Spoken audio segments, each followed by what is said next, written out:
Hello and welcome to another stream of the original Until Dawn by Supermassive to do more of my sound effects only playthrough. Something I want to do is just finish out the game again um, to see what happens with the characters that I've managed to keep surviving up until this point. If I have a look at status, just want to double check something.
Hello there, Mr. Goatee.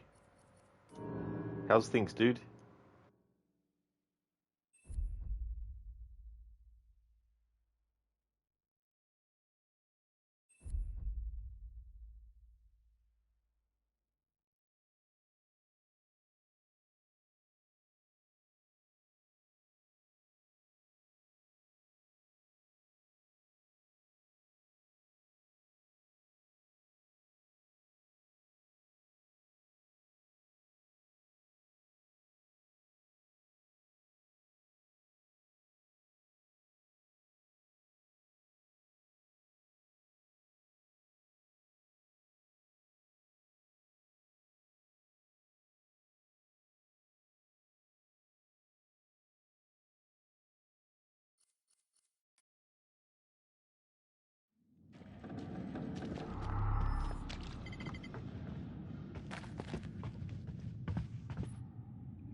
Mr. Goethe, really good. Everything's coming together for the trip. You're playing Resident Evil 9, still on the harder modes. That is really good. That'd be a good feeling to know that everything is getting sorted and prepared.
You know, I don't think I'd actually covered this path before in the sound effects, so that's good.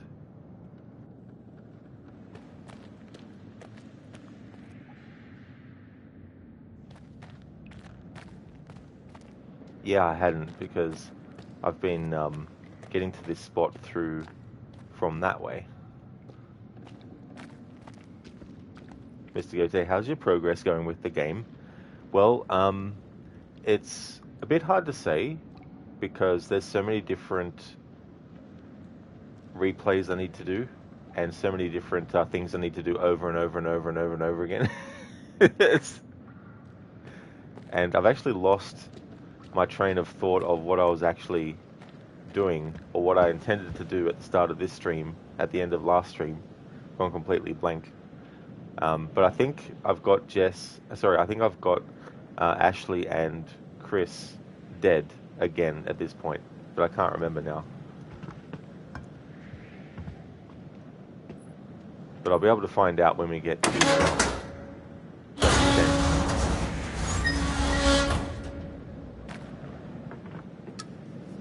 Once I get through to chapter 10, I'll be able to know for sure. Maybe something will jog in my memory about what I actually wanted to do at the start of this stream. But I've definitely got to go and replay earlier chapters still to make sure that characters that are dead now are actually alive, so I can kill them later to cover their other death sounds and stuff. Hey there, Oliver. Good morning. Welcome on in. I hope things are going well.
Oliver, how was sleep? I mean charging. It was good, thanks.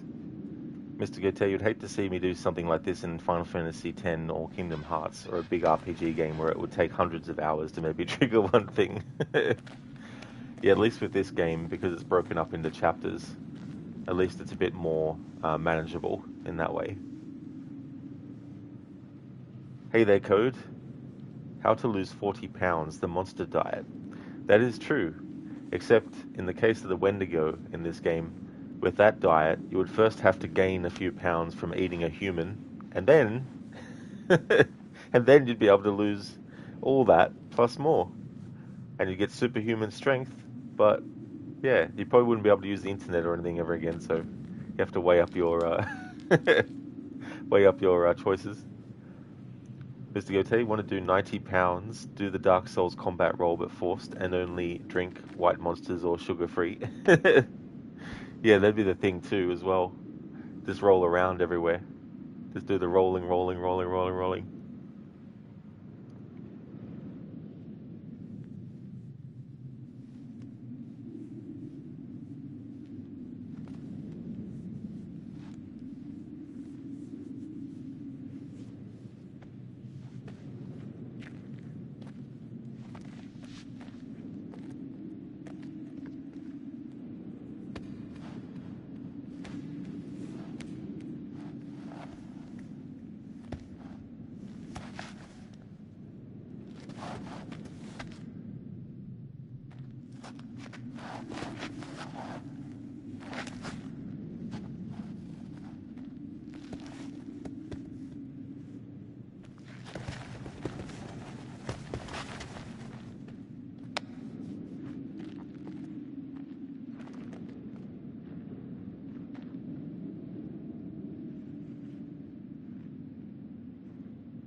Oliver, sounds like a good lifestyle. There's that saying, what is it? Life is what you make it. Mr. Gote, wear heavy knight armor, carry giant ass sword, and then run. And then sweat it all out, yeah.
code. Thank you very, very much for the 230 stream streak.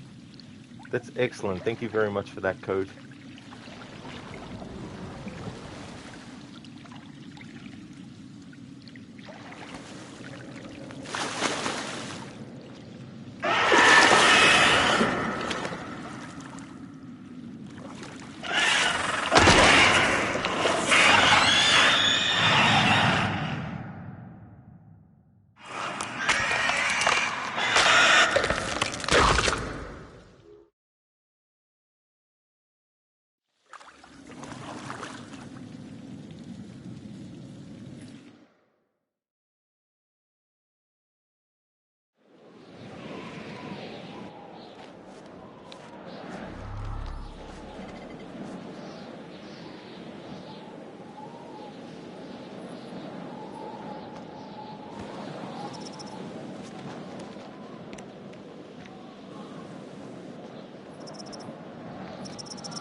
Alright, so I'll have to replay Chapter 8, and this time around I want to test to see what happens to Emily if she doesn't get shot by Mike. And just keep track of her character after that choice is made, especially in this chapter now where the cabin blows up, to see if fucking up at the earliest point in that sequence means that Emily, or potentially other characters, if they're there, will just die in the explosion. Because I've covered the version where they all escape, so I don't have to worry about that side of it.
Okay, so Ashley at least made it, so I still had her. I wasn't sure, I couldn't remember who I still had left alive.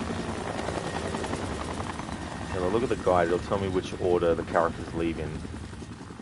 That was the earliest we could make the place blow up, and Ashley was free.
All right, now I realize what I need to do next. Okay, so what I need to do next is I need to replay the chapter in which Emily is still alive, have her get bitten by the Wendigo, but have her survive the shot um, against Mike,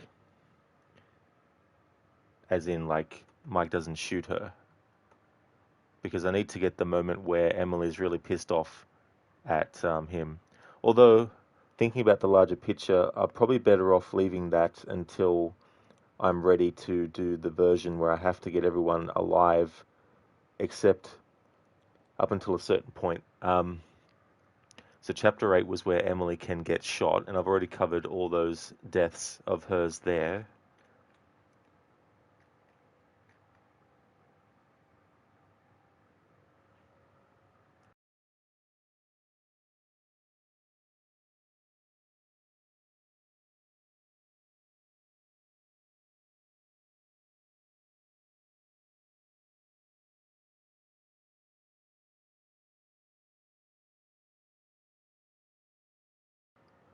Okay, I think what I might need to do now is go into the chapter where Matt can die and cover all the different variables there for his chapter. So just need to get the chapter that happens in and then jump into it.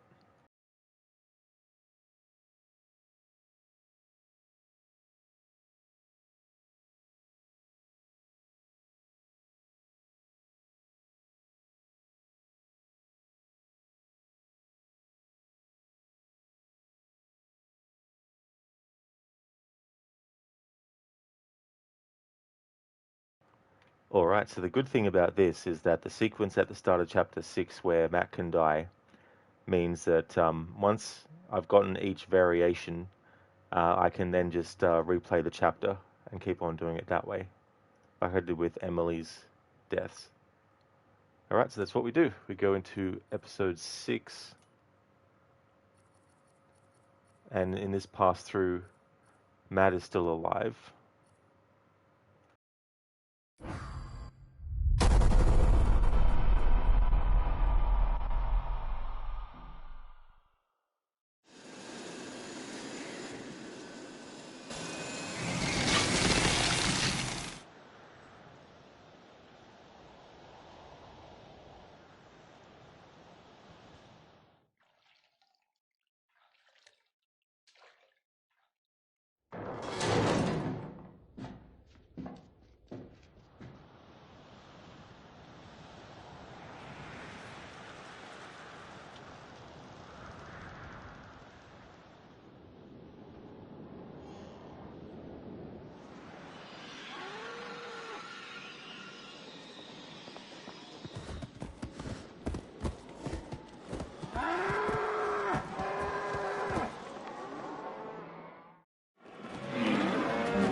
Since I've already gotten the sounds for Matt falling and, or do I? Do I have all the sounds for him being fully rescued? I don't think I do. I'll just cover that just in case I haven't gotten it before, because the first pass through he survived. So yeah, I'll have to do that again. So on the fifth pass, we'll just succeed at all the QTEs. After that, though, I don't have to cover any more of Matt's death at that point there. So next time around, we'll just not attack. Not next time, as in next, but after the next time. Um, so we'll go back into chapter 6. I can't skip cutscenes, so it'll keep on replaying the same.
So I had Matt earlier disagree with Emily to go to the radio tower, which means when you find the flare gun and you give it to Matt, he won't shoot it straight away.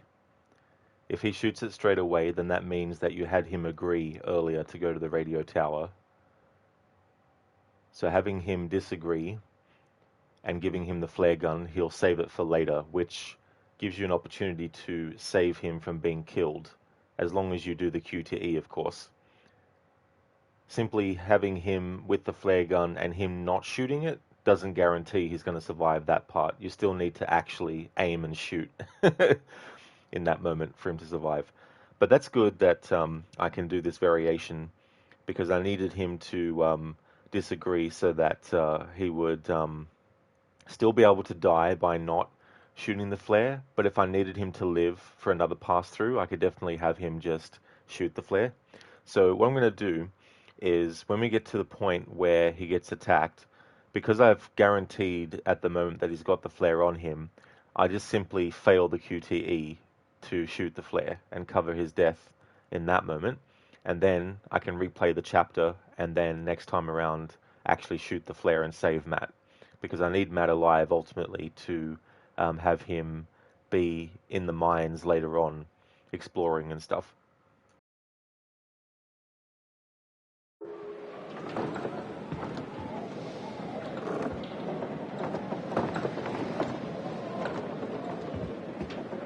But by the same token, if Emily gives the flare gun to Matt at all, whether he shoots it or not, she won't have a defense against the Wendigo if you mess up a QTE involving the Wendigo grabbing her and biting her.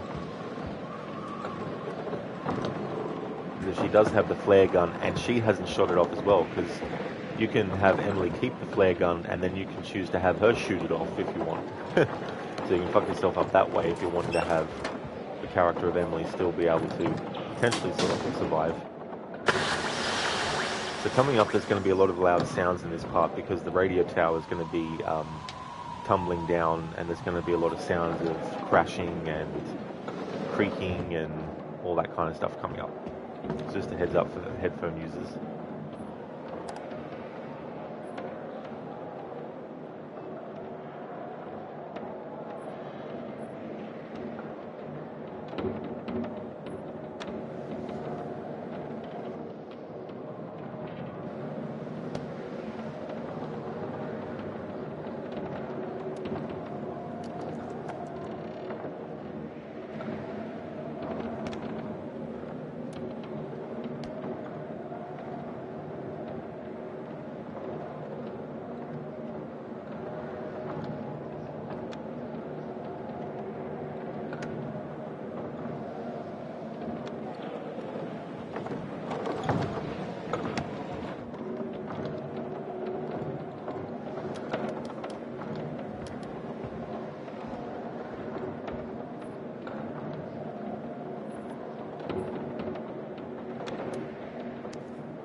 For those wondering, at this point Emily is still alive. She doesn't die from the fall. Matt here, because we've made the choice to save Emily twice, this part here, I've already actually showed and covered the sounds of Matt alone here before. But this time around what I need to do is actually have him not shoot the flare to get that death of his, and then I'll replay this chapter, and then next time around actually have him shoot the flare to survive that part.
Ouch.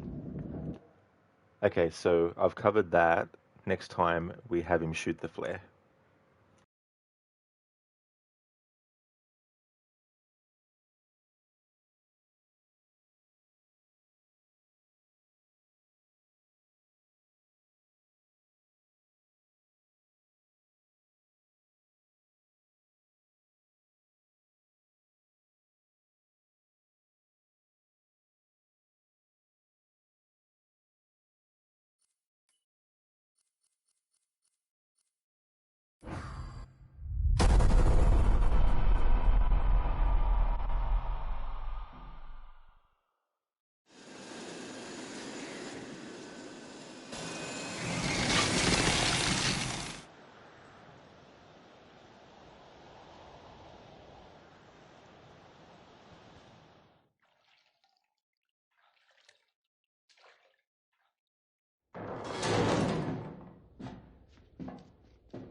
Okay, I just realized something. I forgot that there's a second one, and Matt is further away from the first one at that point. So I do need to actually cover that, just in case. I only just thought of that then because I'm like, Oh, there's a second opportunity whether to attack or not. So I need to not attack the first one, but then attack the second one.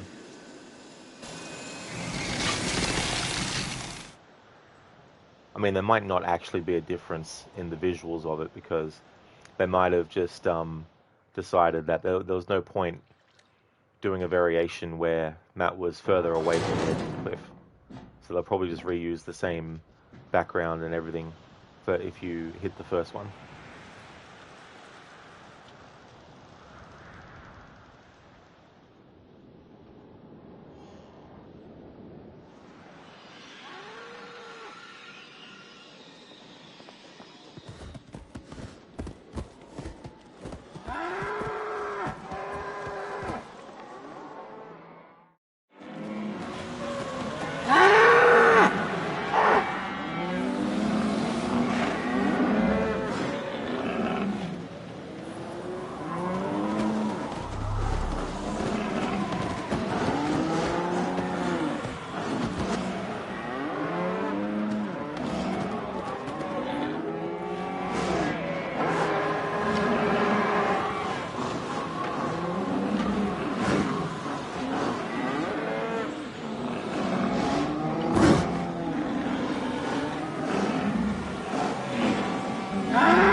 Alright, so if you don't hit the first one, but you hit the second one, Matt is slightly further away than he was at the first one. There's just more of him backing up to get to near the edge. But I noticed too, there's different camera angles and camera shots that they used for that variation. If you hit the first one, it'll actually have a close-up shot of the deer on the ground after being hit. Whereas if you don't hit that one but hit the second one, it doesn't show that kind of angle for the second one. So I covered that, and I didn't have to have Matt die again at that point, so we can just keep on going. And when we get to the radio tower, I'll do what I did before, where we give Matt the flare gun, and he won't shoot it off. But instead of having him die to the Wendigo, of course, by not shooting the flare, I'll have him shoot the flare and survive that part. Because I do need him alive when I get to a later chapter after this, where he's down in the mines. If Jess is still alive as well, then they'll meet up. But if Jess is dead, then it'll just be Matt on his own.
chapter I'm currently replaying is chapter 6, because I've already made decisions in chapters 1 through to 5 that lock certain things in place for chapter 6. It means that eventually I'll have to replay those earlier chapters and make differences that then ripple through the chapters after. So they'll probably get to a point where it'll probably be better off ultimately to start again all the way from the start. But I'll worry about that when I get to it. I've still got plenty of chapters to replay in backwards order.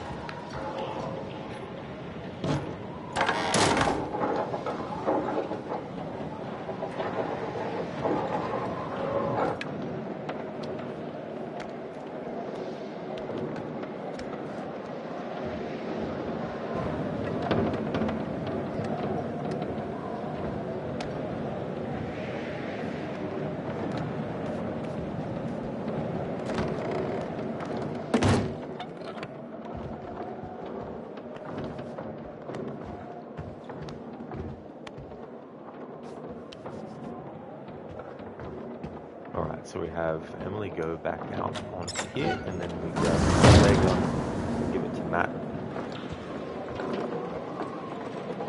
He won't shoot it though, because earlier as Matt, we had him disagree to go to the radio tower.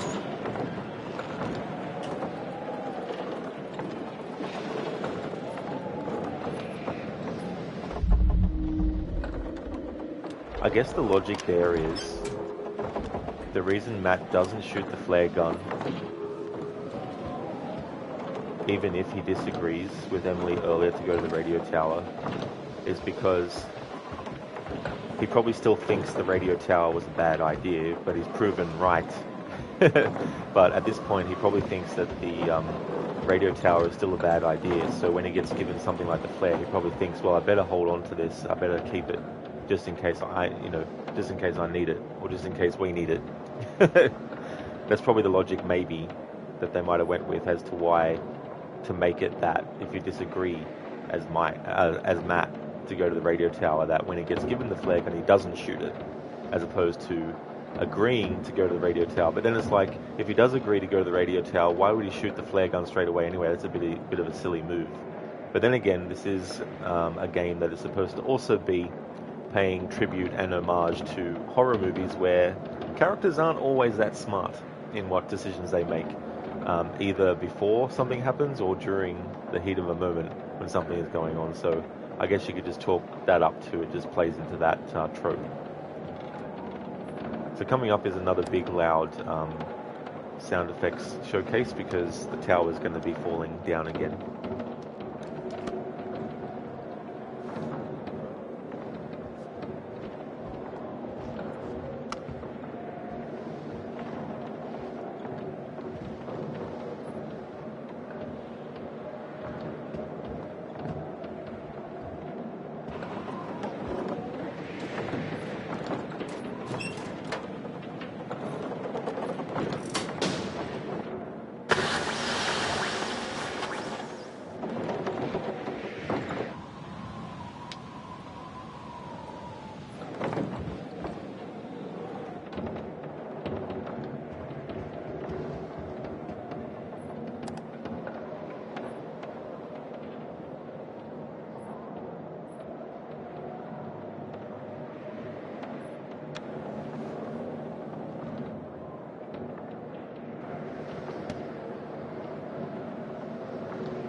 That's something that interests me with writing, is like the logic of stuff. Coming up with like the logic behind why to write a character to do something or not. Or just even the logic of how to construct stuff, because like I look at games like Assassin's Creed Black Flag, and the logic that is written as to why Edward is stealing the outfit of Duncan Walpole and then pretending to be him and all that, and it's all tied to the logic of Okay, so Edward needs new clothes, and the only person on the island that he's shipwrecked on that he knows is there at the moment is the guy he's just killed, so he's going to steal his outfit. What happens then? Oh, he finds that the guy had something in his pockets. He finds that there's a letter. He finds that there's this strange cube with blood in it, and all this kind of stuff, and he reads the letter, and he's like, oh, I could make money out of this. So there's the logic of why he would go to the trouble of even putting the outfit on, finding the stuff in the pockets, all that kind of stuff. And he's a pirate, of course he's going to check in the pockets of the clothing of a guy he's just killed. So that's the logic of each step, So that's one of the things that is interesting.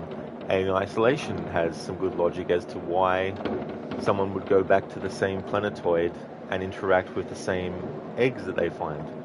Why are they going there? Well, the logic is, in the Alien movie, they didn't turn the beacon off. They arrived there, Kane got face-hugged, and then they just went back to the ship. They didn't turn the beacon off.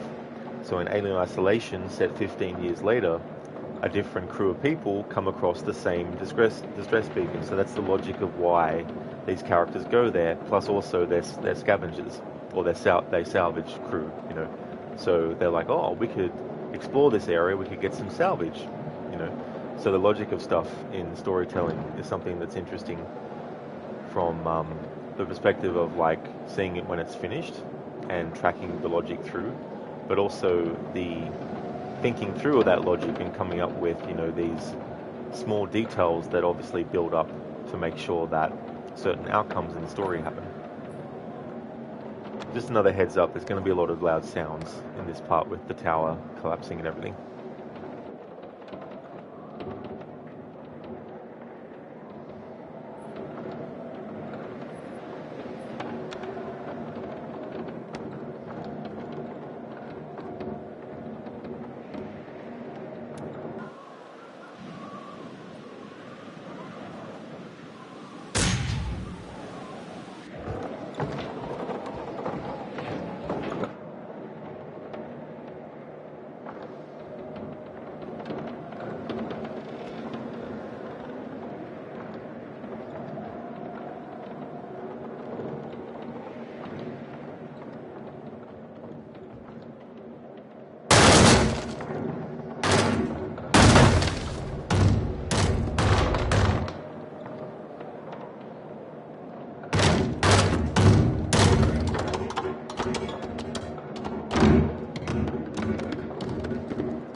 Alright, so this time around we're going to shoot the flare when Matt gets attacked.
Alright, so I can continue on for a bit more in this chapter.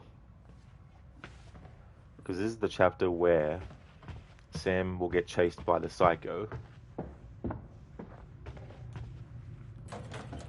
And there are different variations of this that I need to do.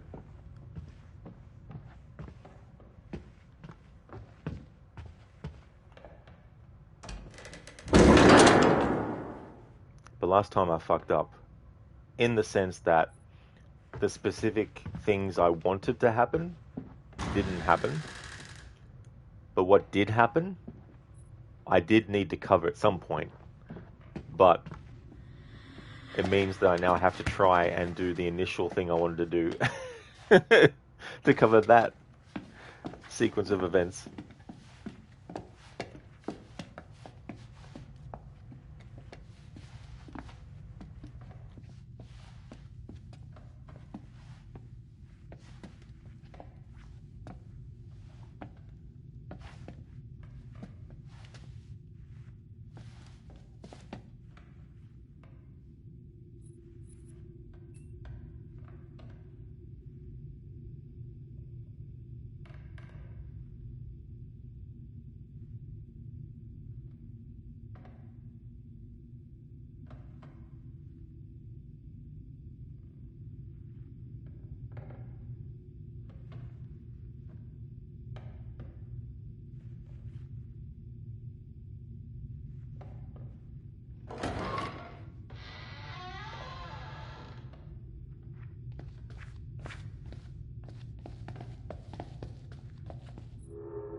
Heads up for headphone users, there's a lot of jump scare moments in this part with loud shrieking sounds and stuff.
Hello there, Carly. You love a video game level set on a ship? Hands down the scariest moment of the game right there. Just a ghost moving off screen. Or not off screen, in the background, you guess. Yeah, visuals like that can definitely be effective.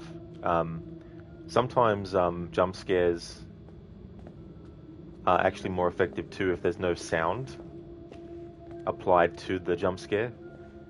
If it's just some kind of like visual. Kali, are you some kind of video game historian? I wouldn't go that far. But I do appreciate games that are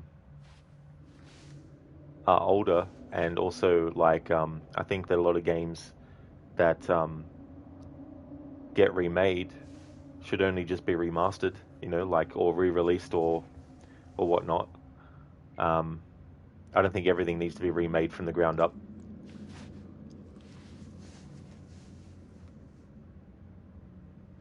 Plus, having access to that kind of stuff is good too, as well.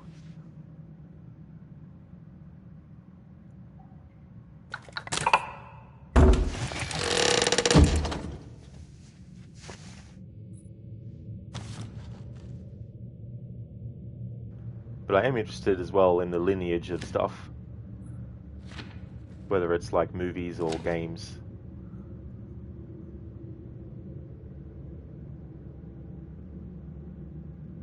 Because often what one might think is an original movie or original video game idea actually isn't.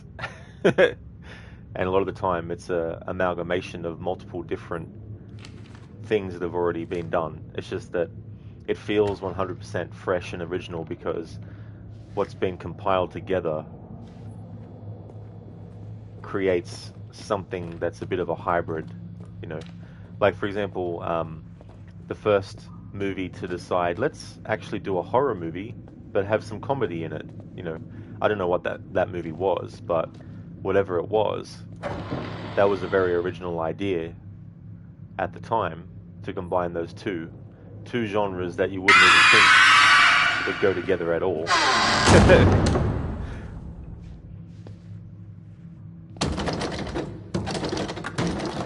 Carly, you seem like someone that's trying to preserve the essences of games so that future generations may one day learn about where we were. Well, I think it's interesting with games that have a lot of elements to them, especially games once they started to apply things like sound design and also dialogue on a massive scale, you know.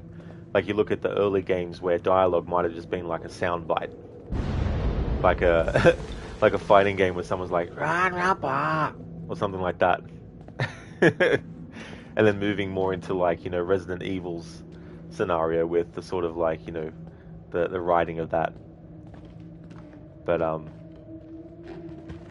in that game's case, it's more part of paying homage to B-grade horror movies, because, and this isn't always the case, like, you can have B-grade horror movies, for example, that have excellent acting in it, but you can also have acting that's not that good. And so whether intentional or not, the original Resident Evil game's dialogue, I actually like the fact that it's cheesy and the way it sounds and all that kind of stuff.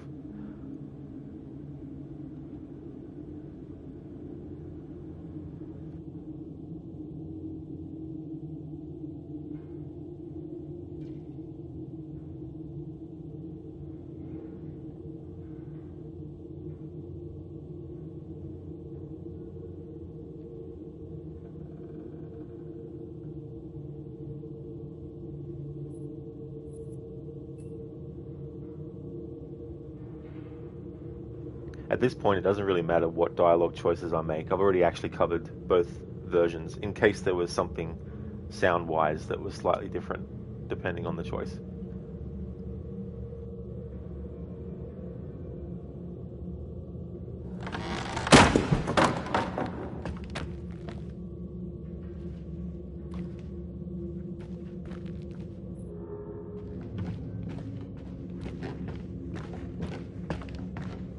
Chapter 6 is a relatively long sequence, especially because what I need to replay with Sam being chased happens so late in the episode and you can't select checkpoints, for example, within each episode to replay. So you pretty much have to replay a chapter from the start if you want to do something different within it. But the way this game works is if you want to make different choices in an earlier chapter, you have to be mindful that whatever you make different deletes all the other things that have happened once you finish the chapter, that is. So for example, in this game, when I'm having to redo the start of a chapter to cover a different outcome, I just have to basically go into the menu and select episodes, and then reselect the same episode again, and then boom, it starts off. So any decisions I might have made don't necessarily get reflected in that, so it helps in that regard.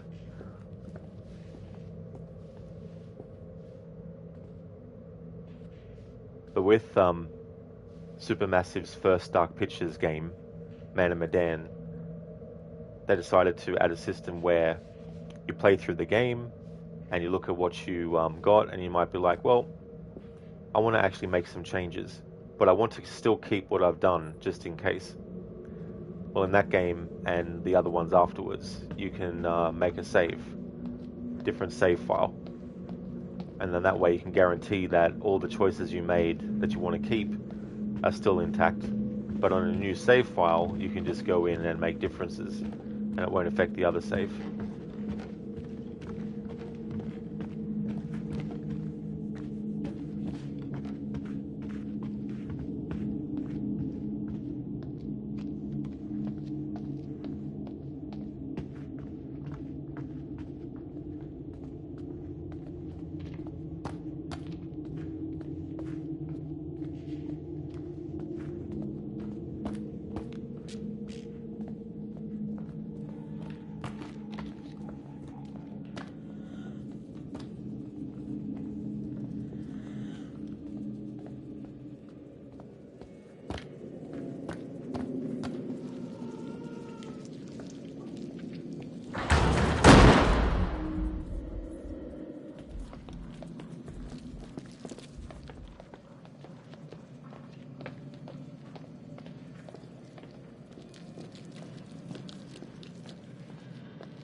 There's a whole part there I'm just bypassing because I've already covered the differences in it.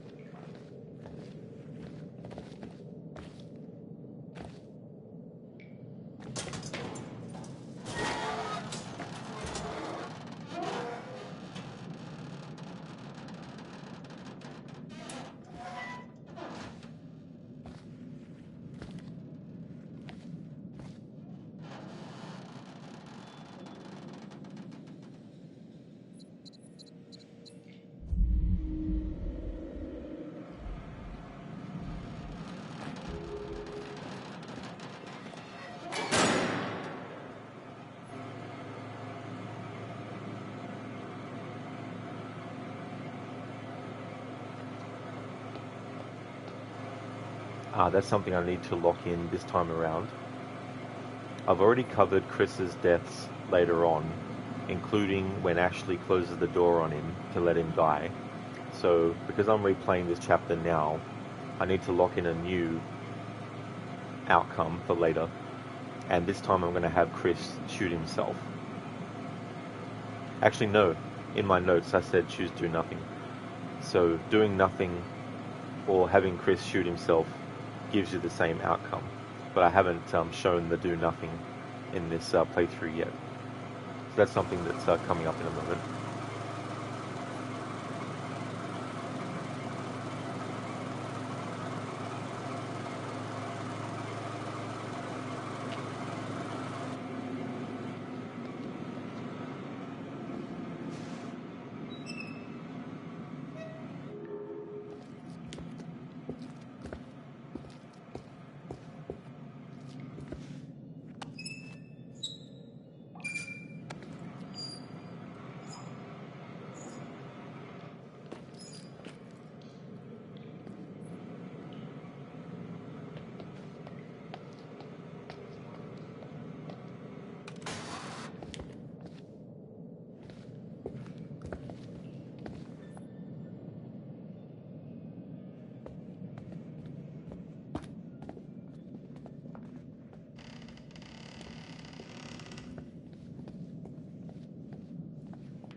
if Sam didn't escape the psycho, you'll find her here on the chair.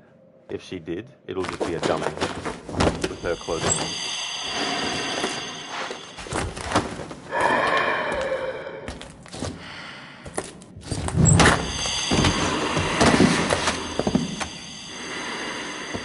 I didn't pick up the scissors as Ashley.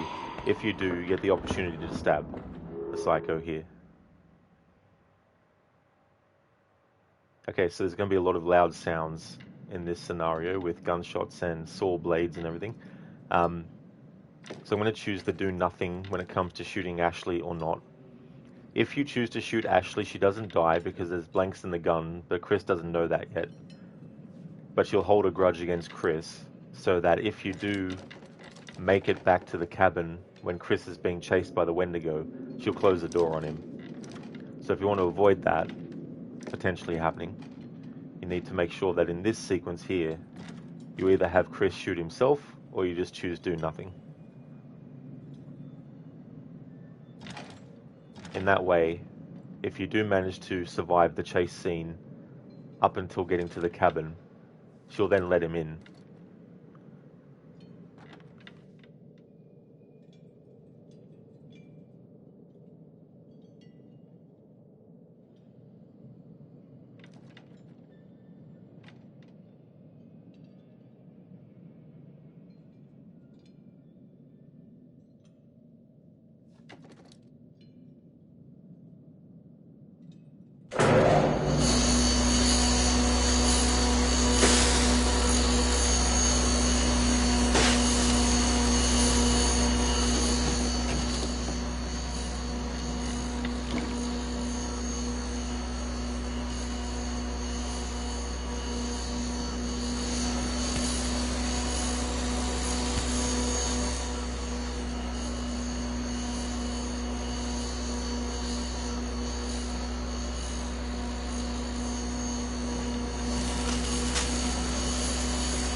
Psychopath. That's what he's saying there in that moment. Hey there, Keone. Welcome. Just been covering some differences and stuff. AC, thank you very, very much for the 225 stream streak, dude. Thank you very, very much for that. Hurt you to make the bad lady stop. Well, the thing is, there were blanks. Thank you, AC, for the 225 stream streak. I hope things are going well.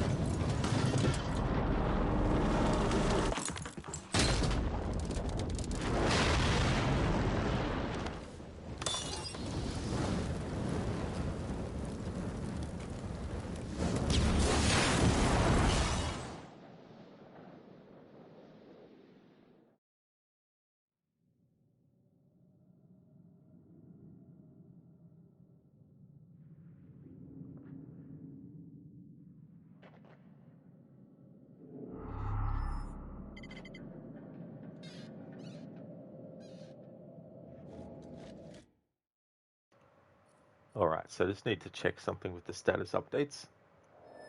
AC blanks, hollow points, shooting her is all that matters.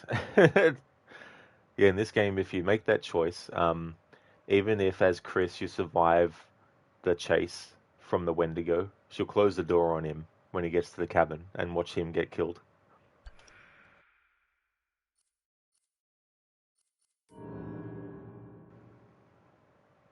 Okay, Ashley followed Chris. Ashley failed to see who was in the workshop. Chris and Ashley found a dummy in Sam's clothes. Okay, so that doesn't... Ah, here we go, point blank. Chris didn't shoot Ashley. There we go, just wanted to double check. So you get this outcome if you either have Chris shoot himself or you just don't shoot him or Ashley. It counts it as you not shooting Ashley. So that's good, that's the outcome that I needed. So now that I've locked that in, we continue on now in episode 7 here. And I have an opportunity later on to hopefully get the outcome again where Sam doesn't get captured, but I worry about that later. Okay, so we chose do nothing as Chris. That counts as him not shooting Ashley.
AC rigged, runs dead.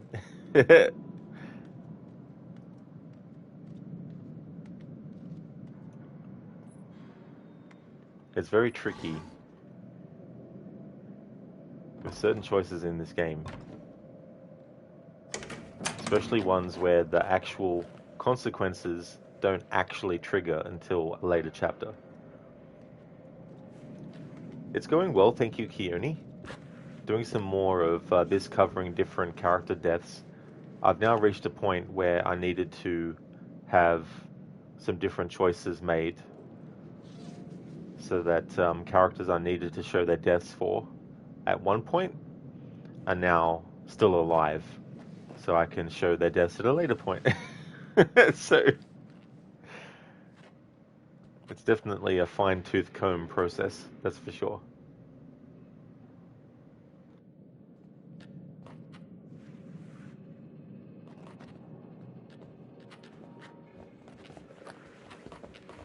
I've reached the point too where it doesn't really matter how much I have to redo. I don't have burnouts, so that's a good sign too. Okay, so this is where we find out that there was actually no bullets in the gun.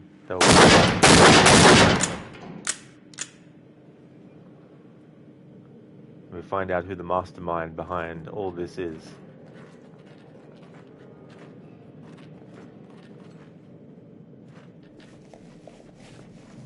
Dun dun dun! It's Josh. Imagine if that was the sound effect that they went with. Dun dun dun.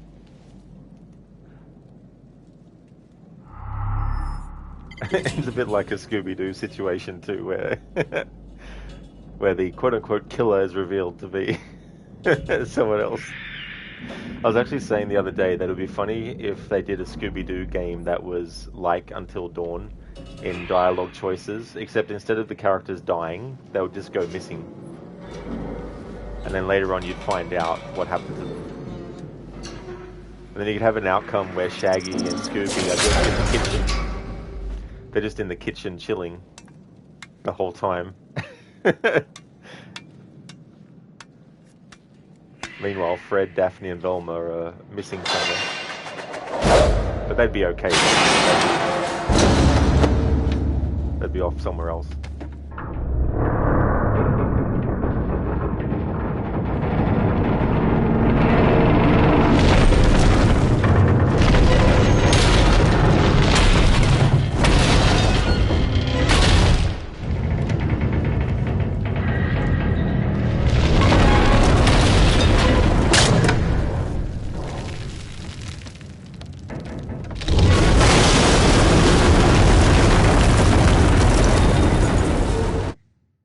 I've already covered this, but I just realized the last time I wanted to actually see what happens if you don't press the QTE in the final part of the swing. So, yeah, what episode are we in? I want to make that decision. Okay, let me see. Chapter 7. Alright. Okay. Yep. Okay, so while I nip it in the bud, we'll go to Chapter 7. So I've locked in the different choices that I've made now, based on what I've redone in Chapter 6. Can't skip cutscenes, but it won't take that long to get back to that point.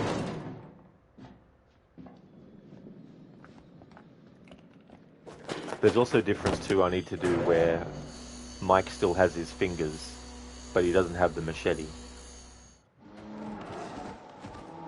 Because when he's exploring in the sanatorium the first time around, there's a trap that has been set for the Wendigo. You can bypass it, you don't even have to interact with it. And if you don't interact with it, then Mike will keep both all his fingers and the machete intact. However, if you do interact with it, if you choose to have Mike try to open the trap, he'll try the first time and the machete will break. And then you might think, oh well, you know, I guess I choose the other option then, cut his fingers off. However, if you keep persisting with choosing to get his hands free, then he'll keep on trying until he succeeds. But when he finally succeeds, it's basically just a handle, the machete, with a little bit of blade still on it. So it becomes useless. So at the moment I've got it locked in where he interacted with the trap, but he cut his fingers off instead. So he still has the machete intact, which we see Sam use, or he uses here first to unbind her hands, and then she unbinds her ankles.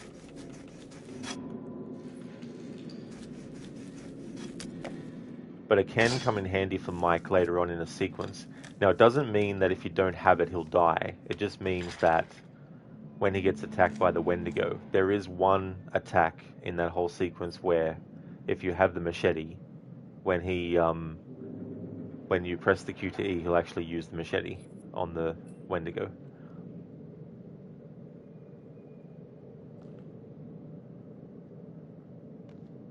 I'm not yet ready to get the different outcome where his machete is broken yet, but I will have to cover that too as well.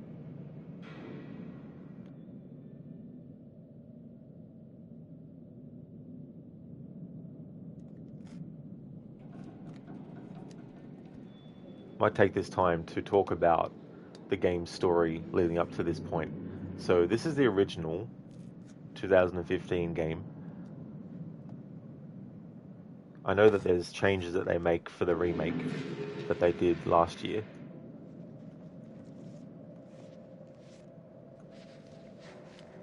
But there's a whole thing with Dr. Hill in the remake and the movie, because there's a movie as well of Until Dawn.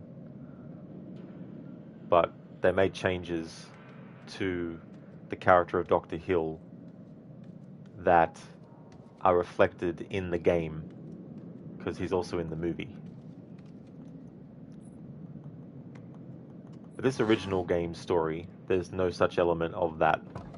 I won't talk about it without, going to big spoiler warning section, but suffice it to say, in the original, there's no extra plot added related to Dr. Hill.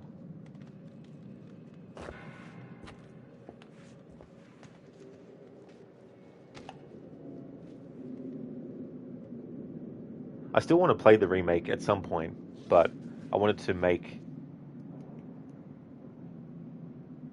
do playthroughs of this original to celebrate its 10th anniversary.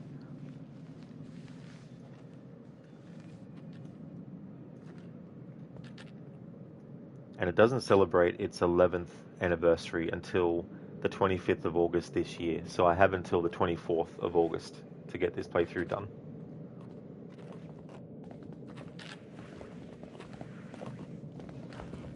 And saying that, it's like, well, that's ages away.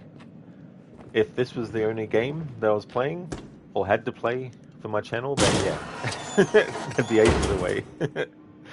But I've got other games and other franchises and other marathons and other anniversary playthroughs of other games to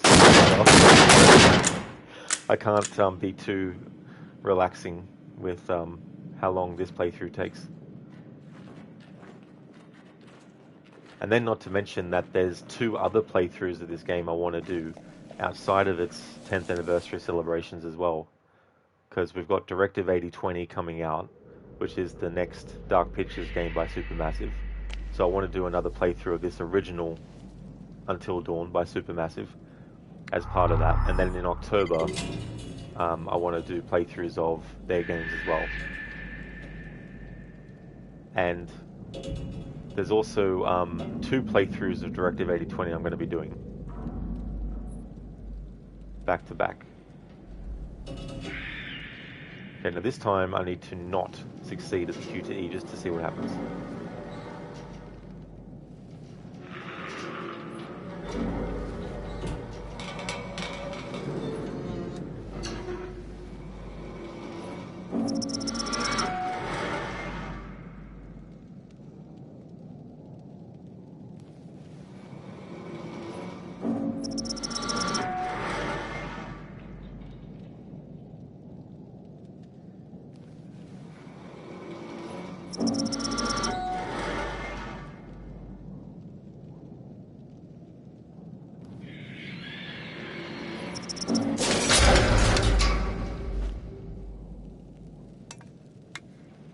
Alright, there we go.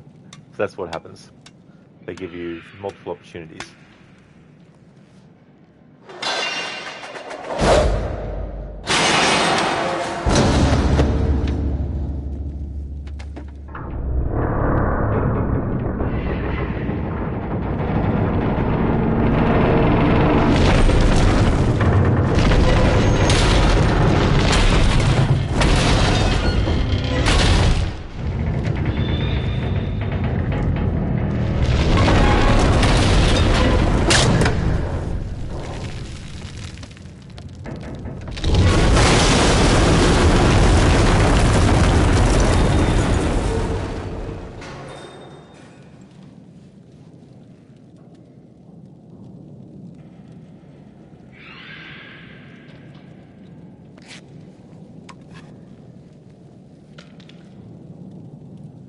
Code, yay for public healthcare systems. Dad had the first control visit for the eyes. They gave a set of drops which, number 1, cannot be used, as it will probably kill Dad as the compound side effects, and number 2, drops can stain skin or even change eye color.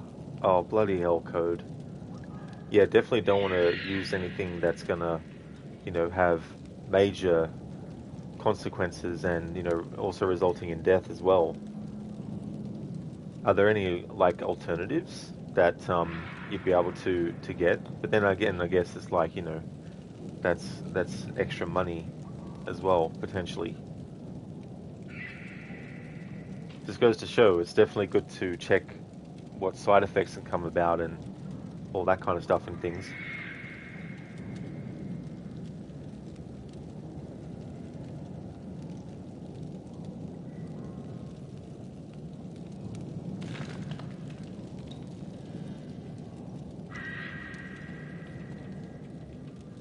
Okay, so I think what I need to do is have it so that Emily doesn't get bitten by the Wendigo. Sorry, that she does get bitten by the Wendigo, but have Mike not shoot her.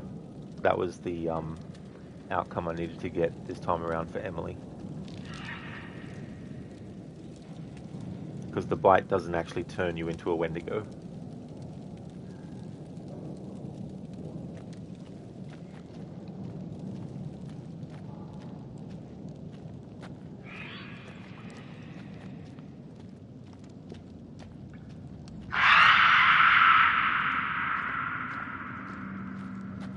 There's a sequence coming up where Emily gets chased by the flamethrower guy, but I'm going to fail it early because there's no point doing the whole sequence for time, save time.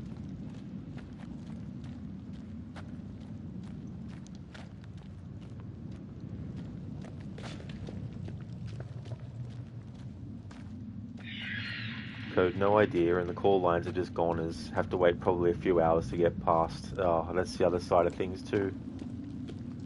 The waiting, and it's just like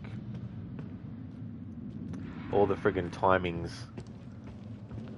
when you really need something, and the timing is such that you just can't get what you need when it's an urgency as well.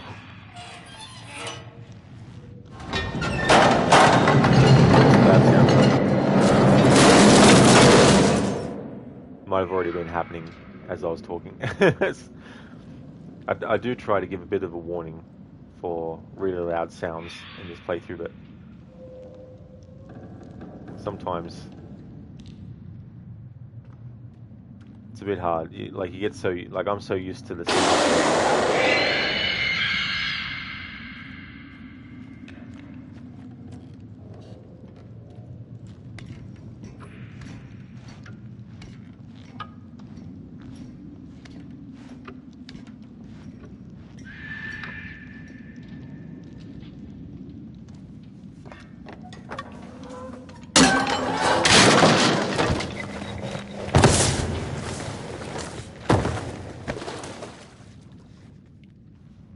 Until Dawn, the ride.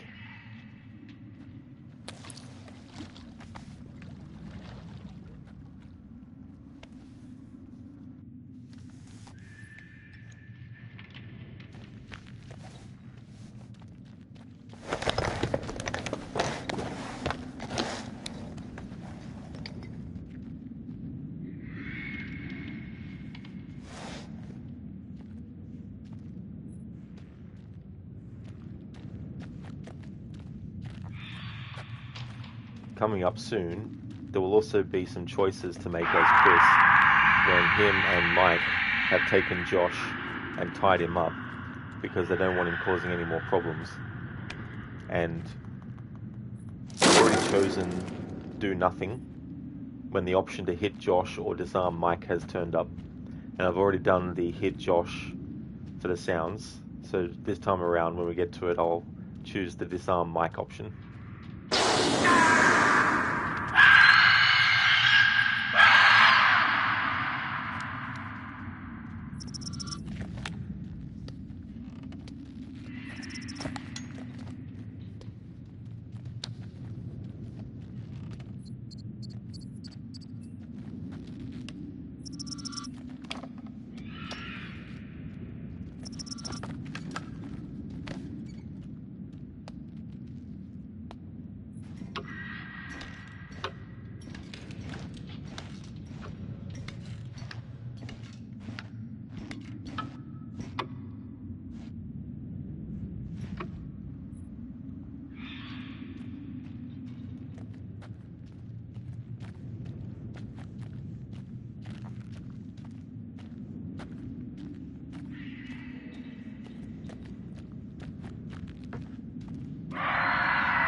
There's things I don't need to interact with anymore, so we're just bypassing those collectibles and things like that.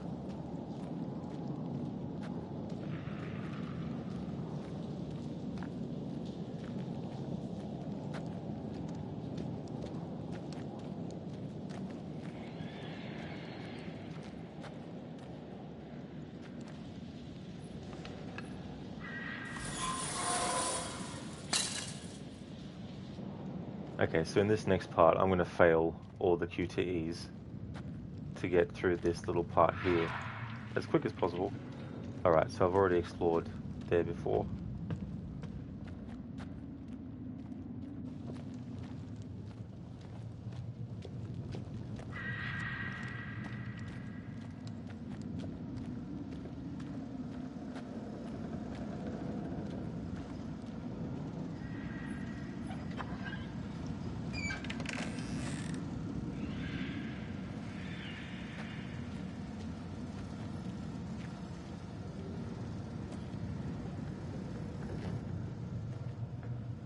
Your choices here won't determine if Emily dies.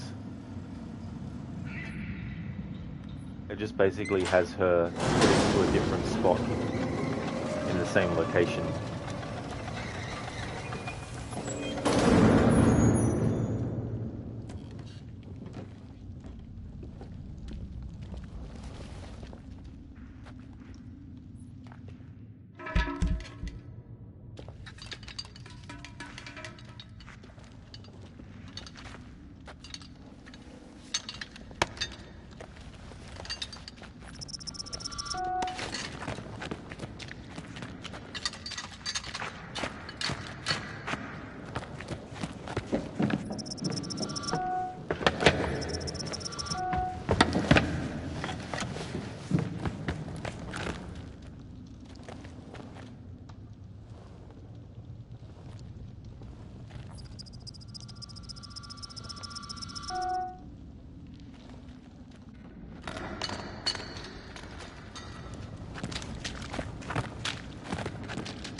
Dr. Darling, thank you very, very much for reaching the 200 stream streak. That is awesome. Thank you for that. That's cool. I asked my therapist why I'm so scared of fruit. She said it's probably because of some deep buried trauma. Thank you for redeeming that as a Bane impression as well. Very clever pun.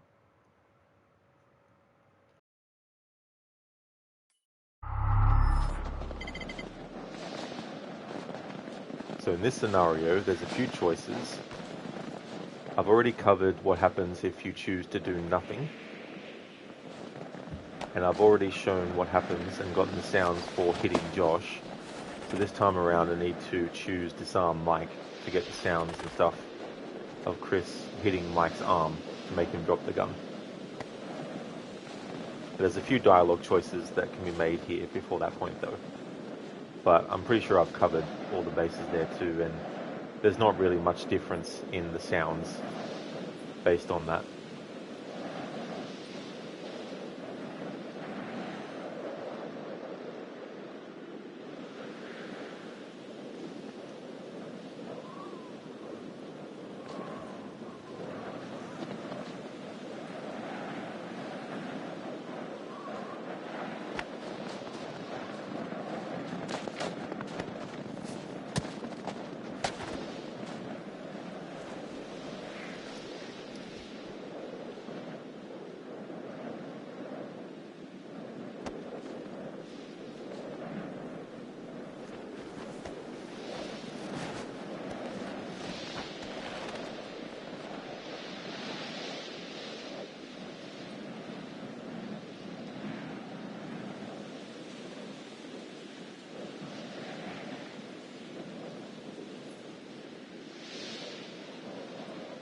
You know, I forgot to post my go live message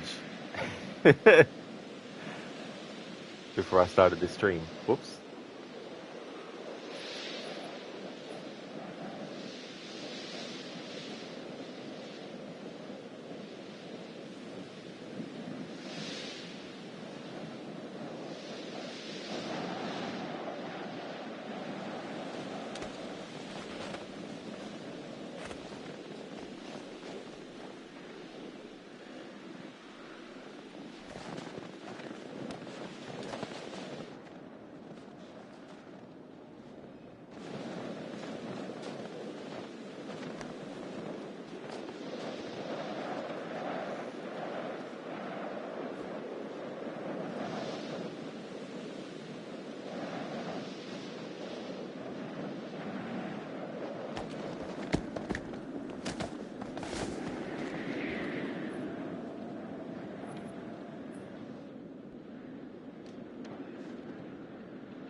Alright, so we're playing as Emily again. We're now in chapter 8 again.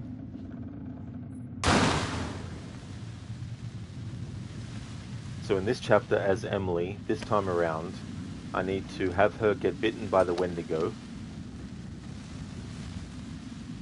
And she'll survive getting to the cabin again.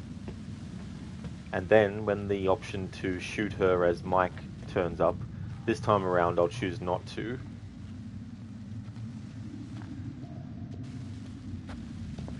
Because I want to set things up so that I've covered differences that are based on earlier choices. Because there's so many different early choices that can impact later things.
we go. So Emily's been bitten, and she survived that scenario there. So she'll get to the cabin again, and then we'll eventually get a choice as Mike to shoot her or not. I've already covered the variations of choosing to shoot her, but wanted to get the one where I don't. And also, there's something related to the final sequence as well with Emily, where she'll push Ashley out of the way if Ashley's still alive.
Code, wonder if there's an ending. You wonder if there's an ending where there is only 1 to 2 survivors versus a whole team of Wendigos, which in the end just devour the survivors anyway. Like the one movie where a team of climbers go underground and end up finding a colony of, well, golems. And ending is, well, not happy. Oh yeah, I've heard of that movie. It's The Descent, isn't it? I haven't seen that one yet though, as well. Um, but yeah, the way that they've worked it is that the characters that can die before the final sequence are Matt, Jess, Chris, Ashley, and Emily. Mike and Sam, however, they have plot armor all the way up until the final sequence with the Wendigos inside the lodge, and that's when they can die at the end there.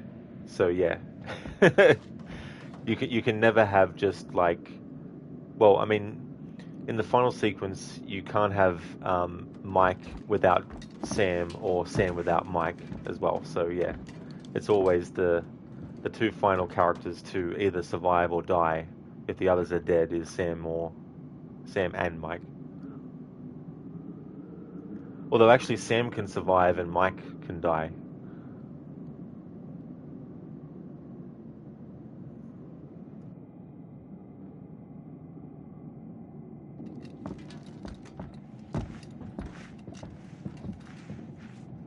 Because this time around, I made the choices to have Chris not shoot Ashley. It means that she will save him after this sequence. As long as I get the QTEs right, that is.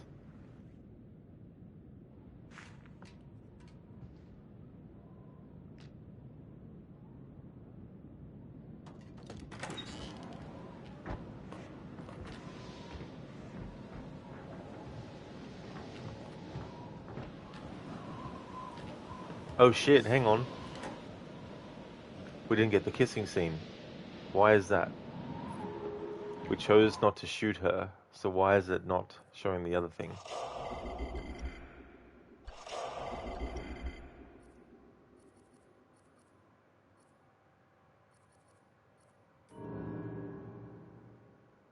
Chris shot Ashley? What? But I went back to an earlier chapter and replayed it and got a different outcome. How come it's reverting back to the original outcome that I got? Huh? That is weird. Because I clearly didn't shoot Ashley when I replayed that earlier chapter. Well, that's stupid. Which means everything I just did is moot now. Which means I have to start the whole game from the scratch to do it, to cover that. Hang on here.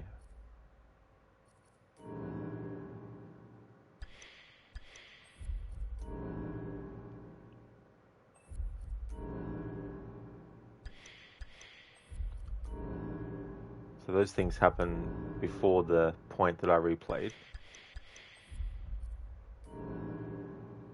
Because I thought if you make any changes, it'll just delete them in the next episode.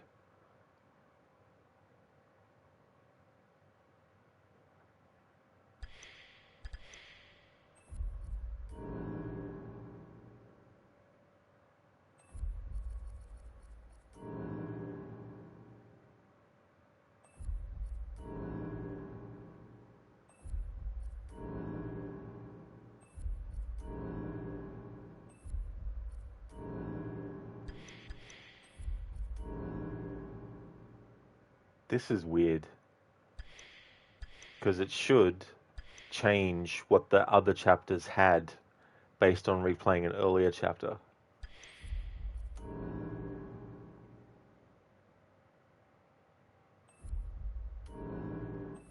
But it hasn't done that. Huh.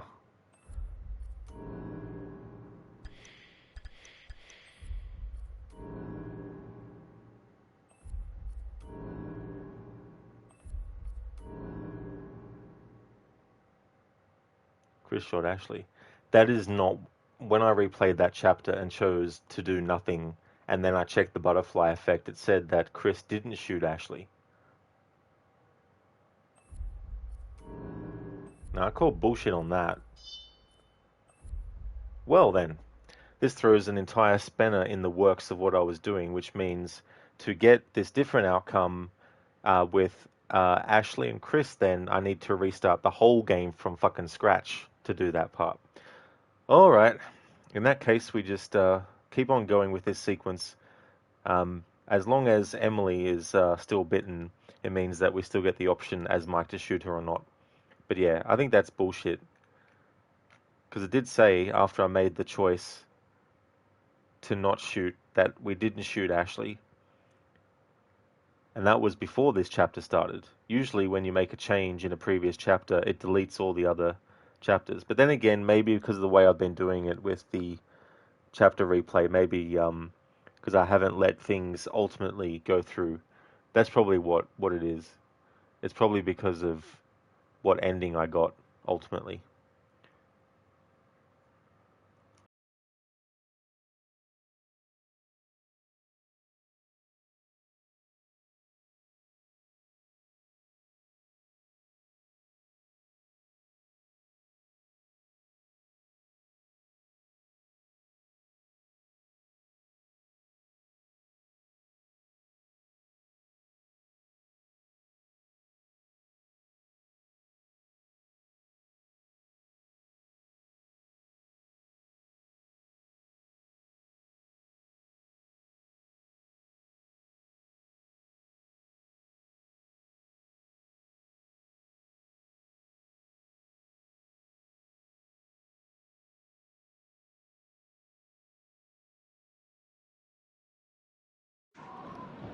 Alrighty then. That's a bit annoying, but it doesn't mess up what I wanted to choose with Mike versus Emily.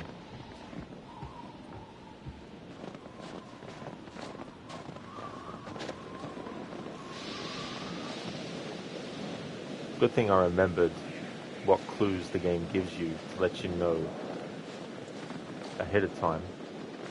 But yeah, if you choose not to shoot Ashley, then her and Chris will have a moment together and then they'll kiss each other and then he'll go off.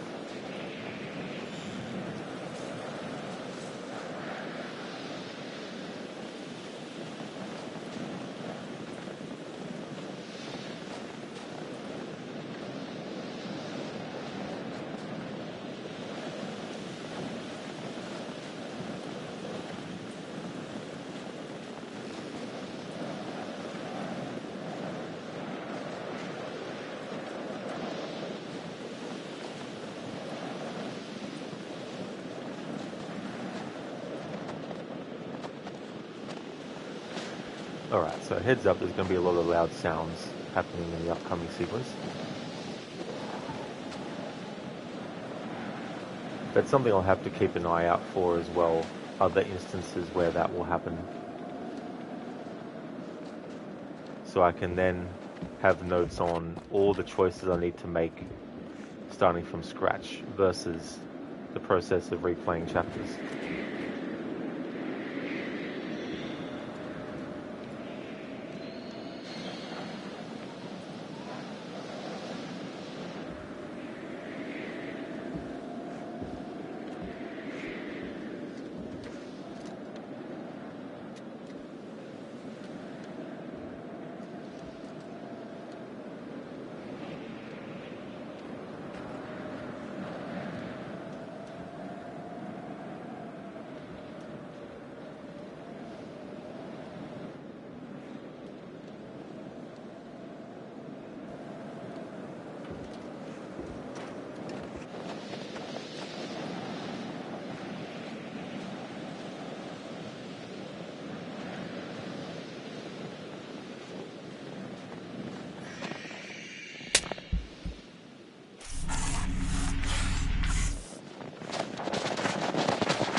Alright, so the thing I wanted to cover in this scenario is not shooting Emily.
Okay, so I've got the variation with sounds now where Emily got bitten, Mike had the option to shoot, we chose not to, and then as Ashley, we admitted after reading the journal entry that found out that Wendigo bites don't turn you into Wendigo, and so Emily slaps Ashley. So we got all that sound now.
If the oxygenator breaks down, I'll suffocate.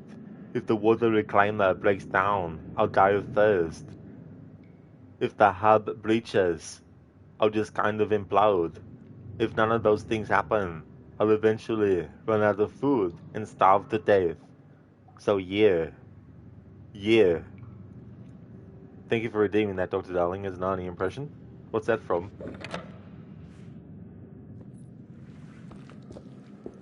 I'm going to be ending the stream soon. But... oh, from The Martian. Yeah, that was a good movie, that one. I only saw it once, though, when it came out, but I liked it.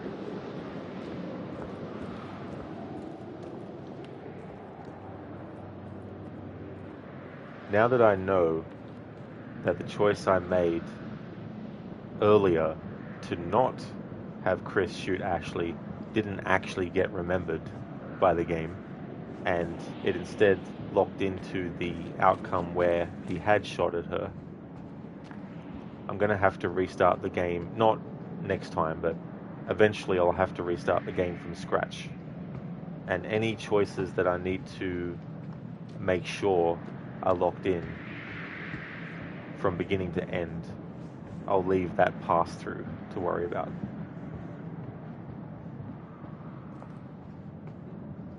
at the start of this stream, we replayed a bit of chapter 9 and 10. Well, we replayed 9 and 10 because I wanted to check something.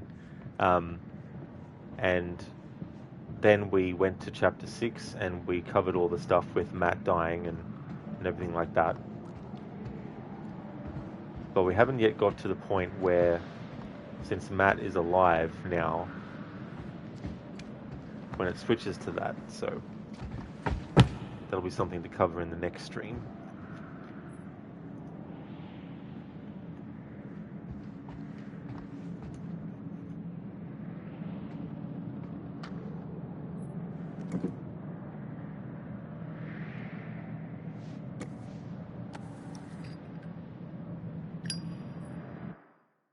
Just want to check something while I think of it.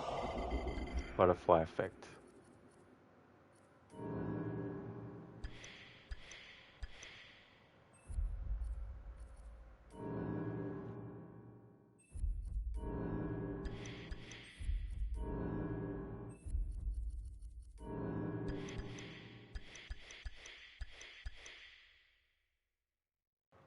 Uh-huh. So it didn't remember that this time around I actually had Matt survive.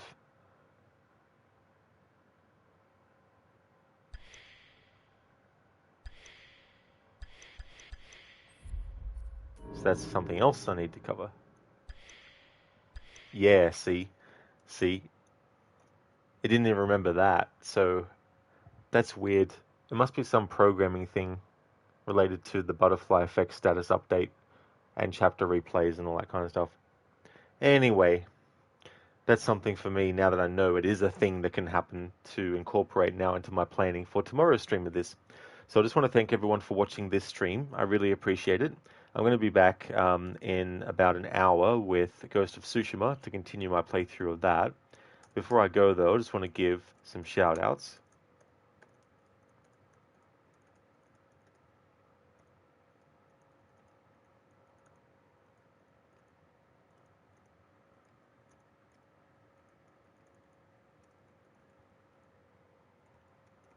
Would like to highly recommend people check out AC's channel. He does a variety of different streams. He does anything from just chatting to GTA Online. He's also a fan of the Dishonored series, so we'll from time to time do playthroughs of that, and also of games like Conan Exiles as well. A great streamer, so definitely recommend checking out his channel. See you then for sure, Not Fry. Absolutely. The next stream that you'll see from me will be Ghost of Tsushima, to do my Friday stream of it. The next stream of Until Dawn will be my Saturday stream. And then if I still have stuff left over in Ghost of Tsushima, it'll be that, or it'll be Assassin's Creed 1. But I'll find that out after the end of my next Ghost of Tsushima stream. I hope that everyone has a good one, and I'll be back in 1 hour with Ghost of Tsushima.